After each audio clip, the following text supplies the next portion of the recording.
இந்தியாவை பொறுத்த வரைக்கும் எப்படி வேலை பார்க்குறாங்கன்னா 12 மணிக்கு 6 மணிக்கு ஆஃபீஸ் முடிஞ்சிடும். ஆனால் நைட்டு 12 மணிக்கு எதனா ஒரு பிஸ்னஸ் விஷயம் இருந்தாலும் அவங்க எடுத்து ஓனர் என்ன ரெஸ்பான்சிபிலிட்டி எடுத்துப்பாங்களோ அதே மாதிரி இவங்க வேலை பார்ப்பாங்க. கடுமையாக உழைப்பாங்க. பட் ஆனால் அவங்க என்ன செய்வாங்க, அந்த சேலரிக்கு வேலை பார்ப்பாங்க. நான் வந்து பிஸ்னஸ் பண்ண போகிறேன், பண்ணணும் அப்படின்ற ஒரு திங்கிங் கூட இல்லாமல் நம்மளுடைய மக்கள்கிட்ட இருக்குது.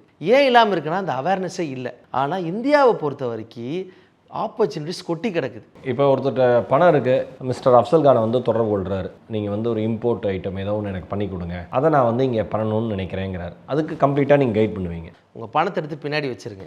நீங்கள் பணம் இருக்குன்னு நீங்கள் யார்கிட்ட போய் சொன்னாலும் அந்த பணத்தை வச்சு அவன் என்ன பண்ணுவான்னு மட்டும் தான் யோசிப்பான். முதல்ல உங்கள் டைமை போடுங்க, உங்கள் உழைப்பை போடுங்க, எக்ஸ்பீரியன்ஸை கெயின் பண்ணுங்கள், அப்புறமா நீங்கள் பணத்தை போடுங்கன்னு தான் சொல்லுவேன்.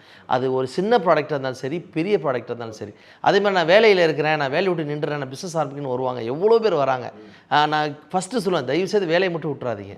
வேலையில் இருந்துக்கிட்டே ஒரு டைமிங்கில் உங்களுடைய ஃபஸ்ட்டு உங்கள் டயத்தை இன்வெஸ்ட் பண்ணுங்கள், அப்புறமா பணத்தை இன்வெஸ்ட் பண்ணுங்கன்னு